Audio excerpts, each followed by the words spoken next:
बिस्मिल्लाहिर्रहमानिर्रहीम अस्सलाम वालेकुम। मैं हूं सिकंदर हैदर और आप देख रहे हैं इलेक्ट्रिकल उर्दू ट्यूटोरियल्स चैनल। दोस्तों, आज की वीडियो में आप सीखेंगे कि कैसे एक मोटर में आपने वाइंडिंग को ट्रेस करना है कि वो ठीक है या ख़राब है। दोस्तों, ये हमारे साथ एक वॉशिंग मशीन का मोटर है, तो इसमें हमने सिर्फ फाइंड आउट करना है कि भाई इसकी वाइंडिंग ठीक है या नहीं है। जैसे कि हम एक सिंगल फेज इंडक्शन मोटर में टेस्ट करते हैं तो उसमें हमारे साथ स्टार्ट रन कॉमन होते हैं, लेकिन इसमें हमने सिर्फ कॉमन को पॉइंट आउट करना है और कॉमन के साथ हमने दो वायर्स की रेजिस्टेंस टेस्ट करनी है कि भाई ठीक है या ठीक नहीं है।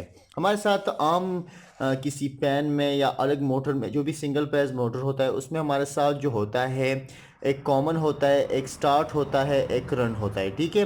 लेकिन इसमें हमारे साथ क्या होता है कि कॉमन और स्टार्टिंग के बीच रेजिस्टेंस ज़्यादा होती है और रनिंग और कॉमन के बीच जो रेजिस्टेंस होती है वो कम होती है। लेकिन यहाँ पर हमारे साथ मसला थोड़ा अलग है। यहाँ पर ये जो मोटर है ये वॉशिंग मशीन का मोटर है, तो ये दोनों साइड पर चलता है, कभी क्लॉकवाइज चलता है, कभी एंटी क्लॉकवाइज चलता है, ठीक है। जो टू वे बटन का होता है उसके ज़रिए आप इसको एक साइड पर भी चला सकते हैं, दूसरे साइड पर भी चला सकते हैं। तो कभी ये एक साइड पर काम करता है, कभी दूसरे साइड पर काम करता है। तो इसकी जो दोनों वाइंडिंग होती हैं, यानी हमारे साथ जो नीचे और ऊपर जो भी वाइंडिंग है वो सेम एक ही नंबर्स के होते हैं, यानी उसका जो साइज़ होता है वायर का वो भी सेम होता है और जो टर्न्स होती है, क्वाइल्स होती है, वो भी सेम होती है।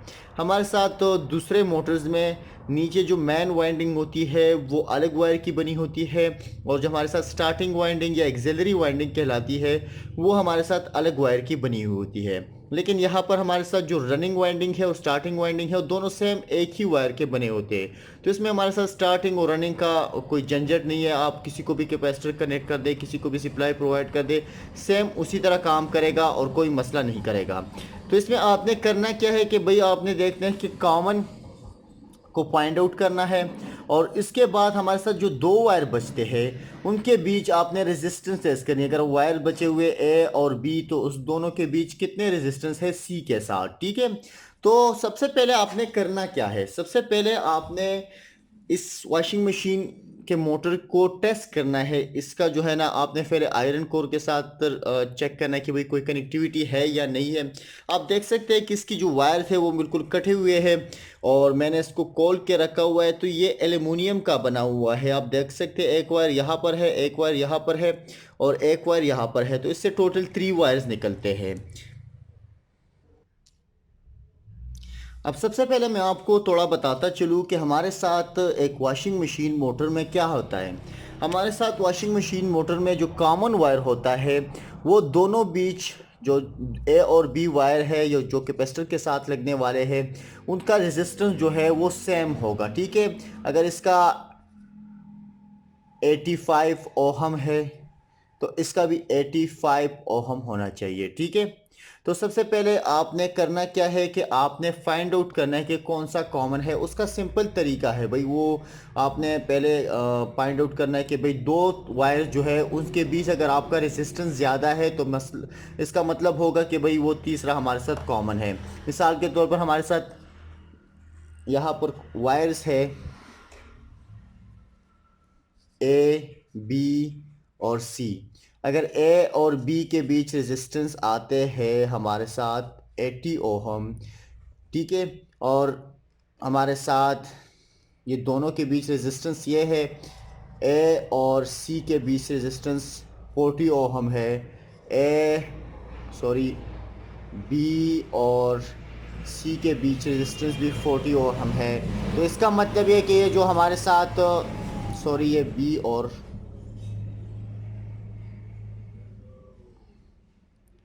सी के बीच, ठीक है, बी और सी के बीच रेजिस्टेंस जो है वो अगर हमारे साथ आते हैं तो हमारे साथ 40 ओहम है, ठीक है।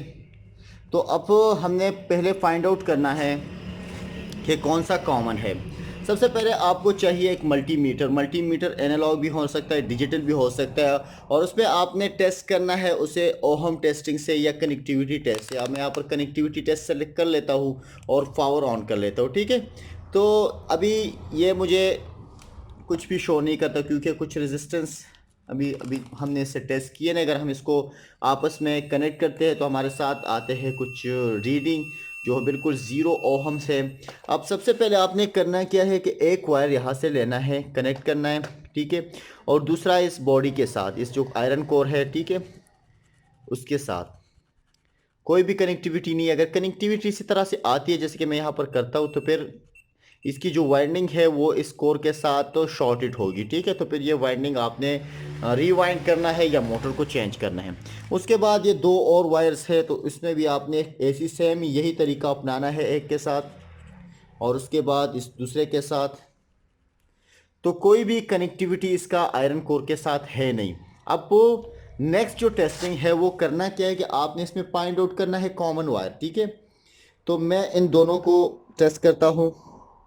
तो रेजिस्टेंस मेरा 82, 83, 84 इस तरह का ओहम रेजिस्टेंस आ रहा है। फिर मैं इन दोनों को टेस्ट करता हूँ, तो मेरी रेजिस्टेंस जो है वो 44, 45 ओहम आ रही है। इसके बाद मैं इन दोनों को टेस्ट करता हूँ, तो मेरी रेजिस्टेंस वही 44, 45 रेजिस्टेंस आ रही है। तो इसका मतलब ये है कि भाई ये जो वायर है ये मेरा कॉमन है, और अब इस कॉमन के साथ इन दोनों को आपस में मैंने टेस्ट कर लिया, सेम रेजिस्टेंस आ रहा है। लेकिन अगर मैं इसको साथ ये टेस्ट करता हूँ, ठीक है, 44, 45 ओहम आ रही है। अगर मैं इसके साथ टेस्ट करता हूँ और सेम वही रीडिंग मुझे नज़र आ रही है 44, 45 ओहम, तो इसका मतलब ये है कि जिसकी वाइंडिंग है वो कम्प्लीटली ठीक है। अगर दोनों के बीच रेजिस्टेंस का कुछ मसला होगा तो फिर हमारी ये वाइंडिंग ख़राब होगी। यहाँ पर ये एक वॉशिंग मशीन का मोटर है, तो कॉमन के साथ इन दोनों वायर का रेजिस्टेंस सेम आना लाजमी है। अगर ये आपके साथ सेम नहीं आती रेजिस्टेंस, तो इस वाइंडिंग में मसला होगा, कुछ इंटरनली डैमेजेस होगी या वाइंडिंग में कुछ और मसला होगा, शॉर्ट सर्किट भी हो सकता है, ठीक है, यानी वाइंडिंग आपस में मिल सकते हैं।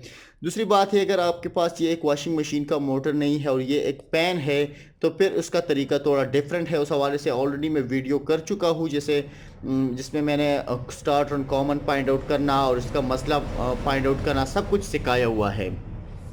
थोड़ा मैं यहाँ पर आता हूँ, इसको थोड़ा हटा देता हूँ और उसके बाद थोड़ा कनेक्शन में आपको समझा देता हूँ, ठीक है। इसमें हमारे साथ इंटरनली मैं थोड़ा डायग्राम के ज़रिए आपको समझाऊंगा। ये मेरे साथ रोटर हो गया। अब यहाँ पर मेरे साथ दो वाइंडिंग्स है, ठीक है, एक वाइंडिंग ये है और उसके बाद ये दो वाइंडिंग, ठीक है। तो इन दोनों वाइंडिंग का आपस में रेजिस्टेंस सेम है। अगर इस पॉइंट से इस पॉइंट में हम देखते हैं तो यही सेम रेजिस्टेंस है, इस पॉइंट से इस पॉइंट में देखते हैं तो same turn, same gauge of wire और सेम रेजिस्टेंस होगी। अब अगर हम इन दोनों में से एक इन दोनों को मिलाते हैं तो ये पॉइंट जो होता है ये हमारे साथ कॉमन कहलाता है, ठीक है।